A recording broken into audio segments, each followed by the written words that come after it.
Hello students. So till now we studied about the anterior uveitis in last class. We studied about what are the signs, symptoms, treatment of anterior uveitis. So let's move on to the next part, that is intermediate uveitis. So what is intermediate uveitis? So anatomically you know which is the intermediate part of uvea that contains pars plana of the ciliary body as well as the adjacent the choroid, the initial part of the choroid, and adjacent to that the peripheral retina and the vitreous base. Okay. So what is the epidemiology of that? So most of the time it is very less as compared to the anterior uveitis and the posterior uveitis. 10% of the cases you will see, and it may start with the one eye and it may progress with the other eye, because most of the time you see intermediate uveitis in chronic diseases, especially the granulomatous diseases, and both sexes are involved. Okay, so causes are most of the time it is 80%, 85% is of idiopathic, whereas 15% includes, as I said, it can be tuberculosis, syphilis, sarcoidosis and Lyme disease. Okay, coming to the symptoms directly. Most of the time it is asymptomatic. Patient will not have access to say any symptoms, but slowly over the period of time he will have symptoms like floaters. So what are the floaters? So floaters are, these are the exudates, clumps of the exudates which are floating in the vitreous.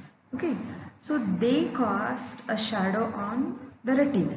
So whenever the shadow falls, the patient will see some sort of insects, or sometimes the black, the floating like objects. Whenever he see the plain wall or the into the sky, or sometimes even in the day-to-day routine also he may feel such kind of things. So these are the called as floaters.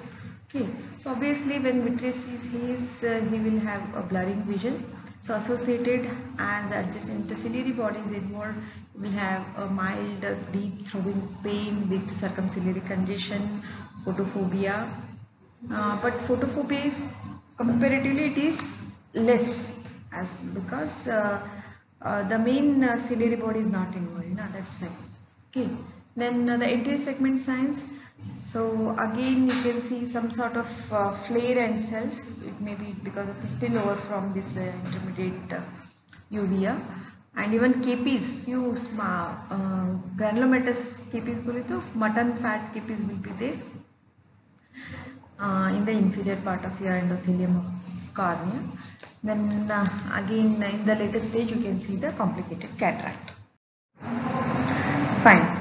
Then coming to the posterior segment. So again, how you calculate the cells in the anterior chamber. Similarly, we can see the vitreous cells in the posterior part also. How you will see, again a slit is made.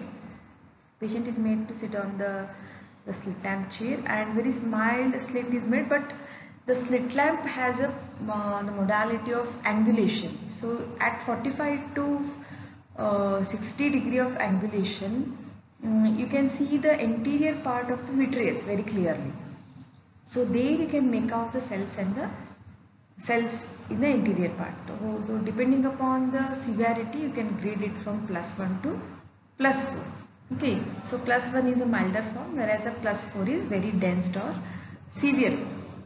Then obviously when more number of cells are there and proteinaceous material is released into the vitreous, you can see the condensation of the exudate material in the anterior part of the vitreous.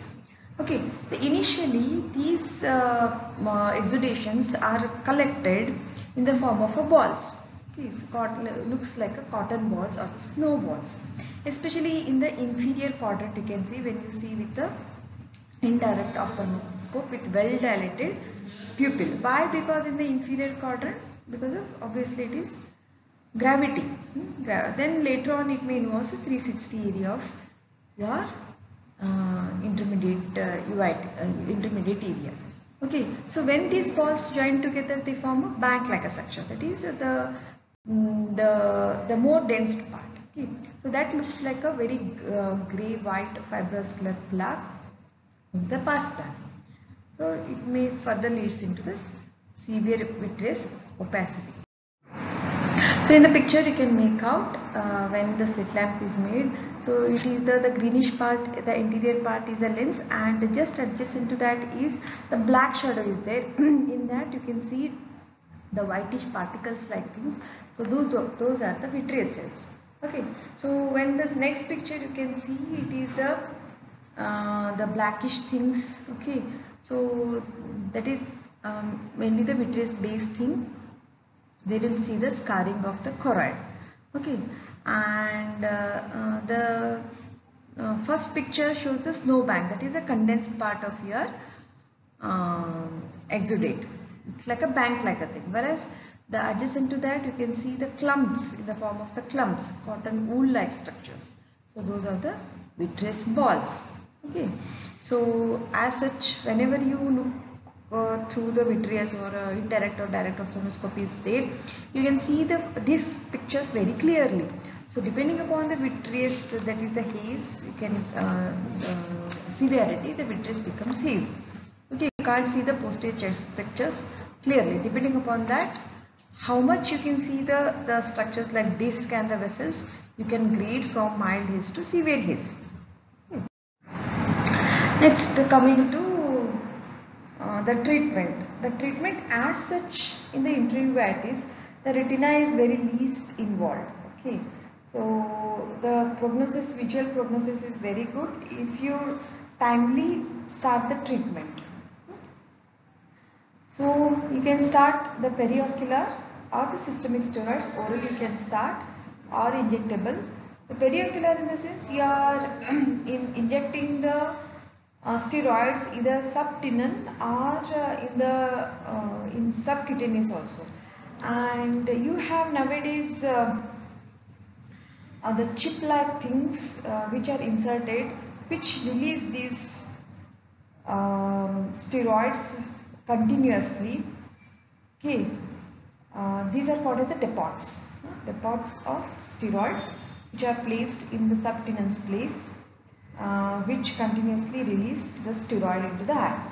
So it has its own advantages and disadvantages, but in severe case you can treat with these depots and it has a very good outcome and the results. Okay, the next one is oral prednisolone is given 1 mg per kg body weight. Again it is slowly tapered. So other modalities, the patient were contraindicated steroids, you can go for the immunosuppressive drugs like cyclosporine and azathioprine. Then again in a very severe case, you can inflammation can be decreased by cryotherapy or laser photocoagulation. If it is not responding to the any modalities, the ultimate treatment is here the pars plana vitrectomy. Okay, this is all about the intermediate uveitis. Okay. So you have to remember in this series, snowballs, snow banking, the spillover, the cells and flare in the interior, this one area, as well as the mild haze will be there in the posterior part. So coming to the posterior uveitis. So as the name itself indicates, it is the posterior to your vitreous base. That is from your pars plana to the optic disc, that is the choroid. So most of the time only the choroid is not involved, because the next adjacent structure is your retina. So whenever the inflammation spreads from choroid to retina, we call it as chorioretinitis. If it spreads from in either way, if retina to choroid, we call it as retinochoroiditis. So it is very difficult to differentiate as such to say, but still we can make with advanced and indirect ophthalmoscopy. So what are the symptoms the patient comes to you? So obviously the retina and the adjacent fovea is involved in such cases. So defective vision will be there. Photopsia. What is this photopsia? So patient will feel a sensation of a flash of light in front of his eyes.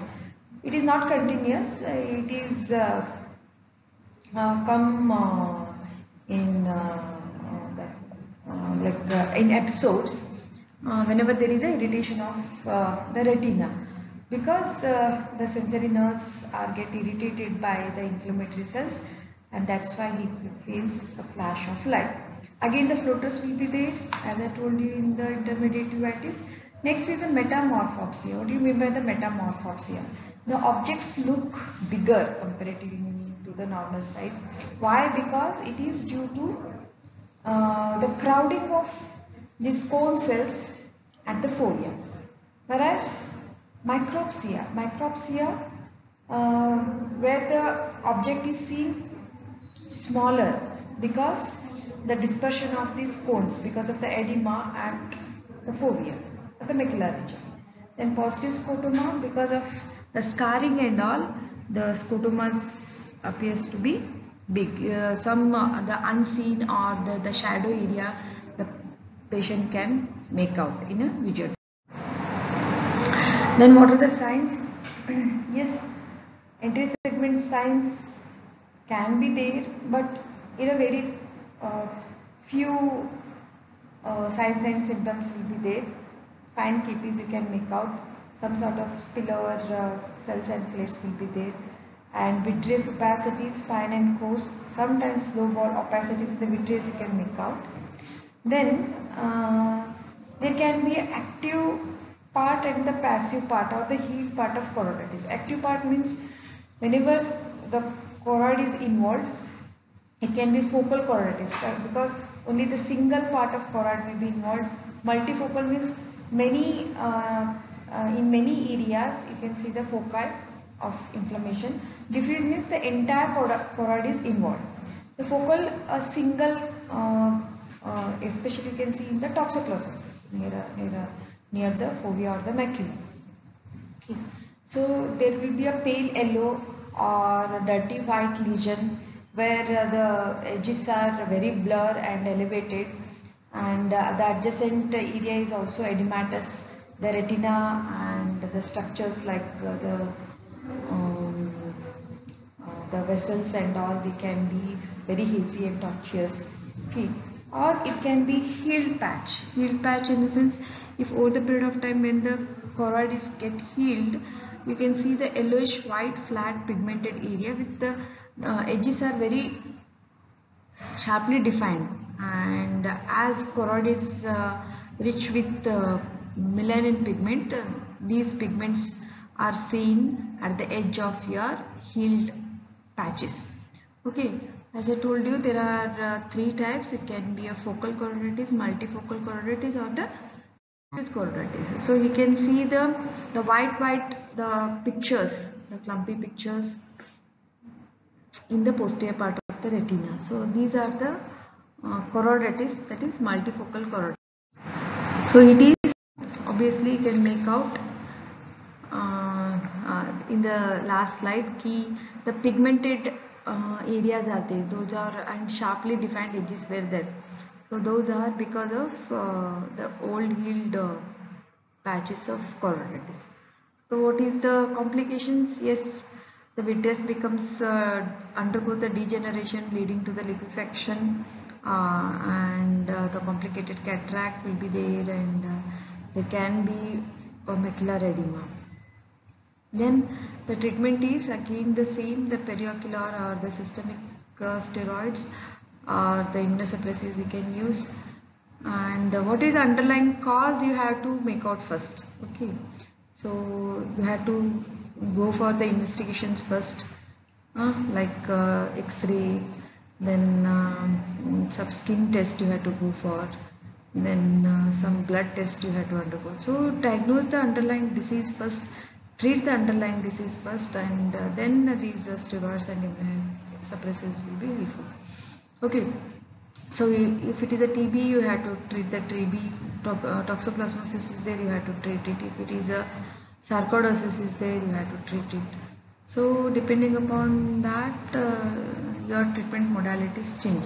So in the next class we are going to study in detail about the specific diseases and their outcomes, okay, especially the choroiditis.